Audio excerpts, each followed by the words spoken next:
लेव्य व्यवस्था अध्याय 14 कोढ़ से शुद्ध ठहराया जाना।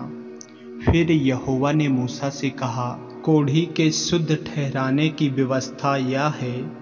वह याजक के पास पहुंचाया जाए और याजक छावनी के बाहर जाए और याजक उस कोढ़ी को देखे,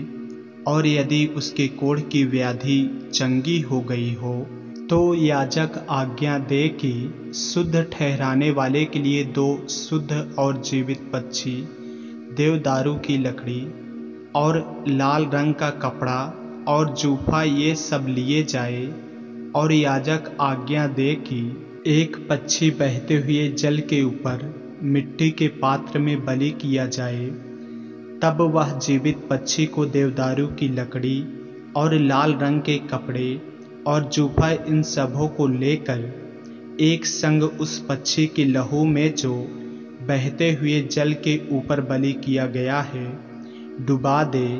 और कोढ़ से शुद्ध ठहरने वाले पर 7 बार छिड़क कर उसको शुद्ध ठहराए। तब उस जीवित पक्षी को मैदान में छोड़ दे, और शुद्ध ठहरने वाला अपने वस्त्र को धोए और सब बाल मुड़वाकर जल से स्नान करे, तब वह शुद्ध ठहरेगा। और उसके बाद वह छावनी में आने पाए, परंतु 7 दिन तक अपने डेरे से बाहर ही रहे, और 7वें दिन वह सिर, दाढ़ी और भौं के सब बाल मुड़वाए और सब अंग मुंडन कराए और अपने वस्त्रों को धोए और जल से स्नान करे, तब वह शुद्ध ठहरेगा। 8वें दिन वह 2 निर्दोष भेड़ के बच्चे और 1 वर्ष के निर्दोष भेड़ के बच्ची और अन्य बलि के लिए तेल से सना हुआ एपा का 3 दहाई अंश मैदा और लोज भर तेल लाए, और शुद्ध ठहराने वाला याजक इन वस्तुओं समेत उस शुद्ध होने वाले मनुष्य को यहोवा के सम्मुख मिलाप वाले तंबू के द्वार पर खड़ा करे। तब याजक एक भेड़ का बच्चा लेकर दोष बलि के लिए उसे और उस लोज भर तेल को समीप लाए, और इन दोनों को हिलाने की भेंट के लिए यहोवा के सामने हिलाए, और वह उस भेड़ के बच्चे को उसी स्थान में जहाँ वह पाप बलि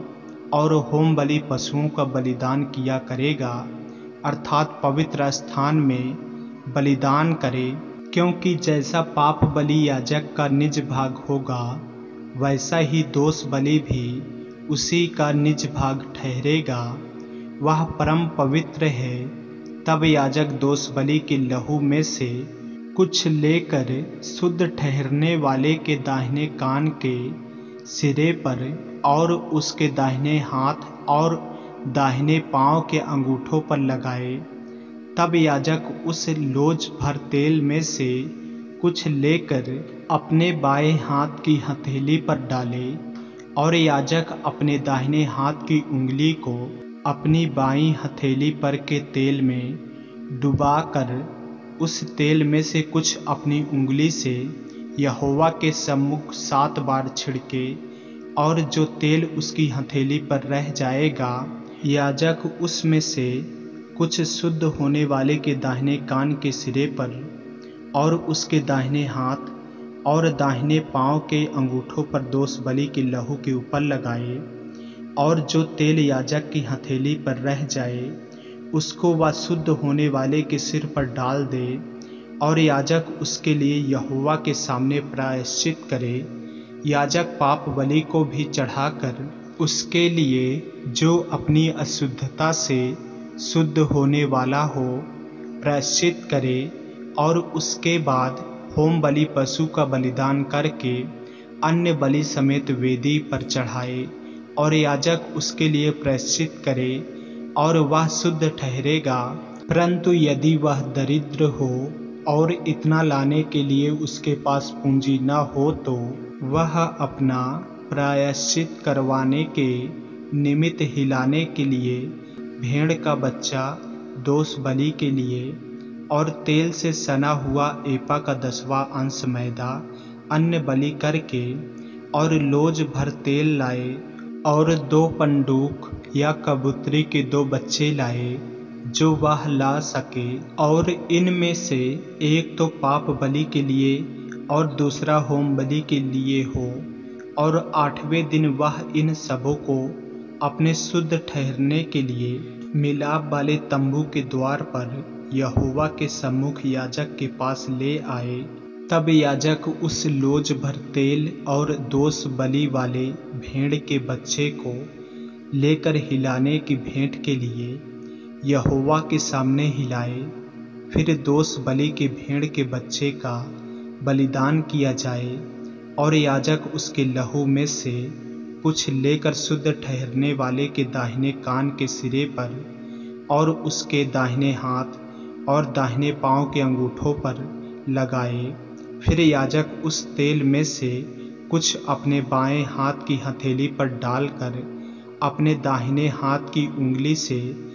अपनी बाईं हथेली पर के तेल में से कुछ यहोवा के सम्मुख 7 बार छिड़के। फिर याजक अपनी हथेली पर के तेल में से कुछ शुद्ध ठहरने वाले के दाहिने कान के सिरे पर और उसके दाहिने हाथ और दाहिने पांव के अंगूठों पर दोष बलि के लहू के स्थान पर लगाए, और जो तेल याजक की हथेली पर रह जाए उसे वह शुद्ध ठहरने वाले के लिए यहोवा के सामने प्रायश्चित करने को उसके सिर पर डाल दे। तब वह पंडुक्कों या कबूतरी के बच्चों में से जो वह ला सका हो एक को चढ़ाए, अर्थात जो पक्षी वह ला सका हो उनमें से वह एक को पाप बलि के लिए और अन्य बलि समेत दूसरे को होम बलि के लिए चढ़ाए। इस रीति से याजक शुद्ध ठहरने वाले के लिए यहोवा के सामने प्रायश्चित करे जिसे कोढ़ की व्याधि हो और उसके इतनी पूंजी न हो कि वह शुद्ध ठहरने की सामग्री को ला सके, तो वह उसके लिए यही व्यवस्था है। भवन का कोढ़। फिर यहोवा ने मूसा और हारून से कहा, जब तुम लोग कनान देश में पहुँचो जिसे मैं तुम्हारी निज भूमि होने के लिए तुम्हें देता हूँ, उस समय यदि मैं कोढ़ की व्याधि तुम्हारे अधिकार के किसी घर में दिखाऊं, तो जिसका वह घर हो वह आकर याजक को बता दे कि मुझे ऐसा दिखाई पड़ता है कि घर में मानो कोई व्याधि है। तब याजक आज्ञा दे कि उस घर में व्याधि देखने के लिए मेरे जाने से पहले उसे खाली करो, कहीं ऐसा ना हो कि जो कुछ घर में हो वह सब अशुद्ध ठहरे और मेरे पीछे याजक घर देखने को भीतर जाए, तब वह उस व्याधि को देखे, और यदि वह व्याधि घर की दीवारों पर हरी हरी या लाल लाल मानो खोदी हुई लकीरों के रूप में हों और ये लकीरें दीवार में गहरी देख पड़ती हों, तो याजक घर से बाहर द्वार पर जाकर घर को 7 दिन तक बंद कर रखे और 7वें दिन याजक आकर देखे, और यदि वह व्याधि घर की दीवारों पर फैल गई हो तो याजक आज्ञा दे कि जिन पत्थरों को व्याधि है उन्हें निकालकर नगर से बाहर किसी अशुद्ध स्थान में फेंक दे, और वह घर के भीतर ही भीतर चारों ओर खुरचवाए, और वह खुरचन की मिट्टी नगर से बाहर किसी अशुद्ध स्थान में डाली जाए, और उन पत्थरों के स्थान में और दूसरे पत्थर लेकर लगाएं, और याजक ताज़ा गारा लेकर घर की जुड़ाई करे। यदि पत्थरों के निकाले जाने और घर के खुरचे और लेसे जाने के बाद वह व्याधि फिर घर में फूट निकले, तो याजक आकर देखे, और यदि वह व्याधि घर में फैल गई हो तो वह जान ले कि घर में गलती कोढ़ है, वह अशुद्ध है, और वह सब गारे समेत पत्थर लकड़ी और घर को खुदवाकर गिरा दे, और उन सब वस्तुओं को उठवाकर नगर से बाहर किसी अशुद्ध स्थान में फेंकवा दे, और जब तक वह घर बंद रहे तब तक यदि कोई उसमें जाए तो वह सांझ तक अशुद्ध रहे। और जो कोई उस घर में सोए वह अपने वस्त्रों को धोए, और जो कोई उस घर में खाना खाए वह भी अपने वस्त्रों को धोए। पर यदि याजक आकर देखे कि जब से घर लेसा गया है तब से उसमें व्याधि नहीं फैली है, तो यह जानकर कि वह व्याधि दूर हो गई है, घर को शुद्ध ठहराए। और उस घर को पवित्र करने के लिए 2 पक्षी देवदारू की लकड़ी, लाल रंग का कपड़ा और जूफा लाए, और एक पक्षी बहते हुए जल के ऊपर मिट्टी के पात्र में बलिदान करे। तब वह देवदारू की लकड़ी, लाल रंग के कपड़े और जूफा और जीवित पक्षी इन सबों को लेकर बलिदान किए हुए पक्षी के लहू में और बहते हुए जल में डुबा दे, और उस घर पर 7 बार छिड़के। इस प्रकार वह पक्षी के लहू और बहते हुए जल और जीवित पक्षी और देवदारू की लकड़ी और जूफा और लाल रंग के कपड़े के द्वारा घर को पवित्र करे। तब वह जीवित पक्षी को नगर से बाहर मैदान में छोड़ दे। इसी रीति से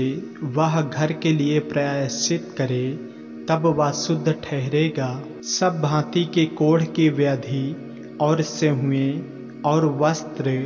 और घर के कोढ़ और सूजन और पपड़ी और दाग के विषय में शुद्ध और अशुद्ध ठहराने की शिक्षा देने की व्यवस्था यही है। सब प्रकार के कोढ़ की व्यवस्था यही है। आमीन। ऐसे ही वचनों को सुनने के लिए हमारे चैनल को सब्सक्राइब करें और बेल आइकन के बटन को दबाएं। और यदि आप हमारे फेसबुक पेज पर, इंस्टाग्राम पे नए हैं तो हमारे पवित्र बाइबल को फॉलो करें, लाइक करें, ताकि परमेश्वर का वचन रोजाना आप तक पहुंच सके। जय मसीह की। प्रभु आपको आशीष दे।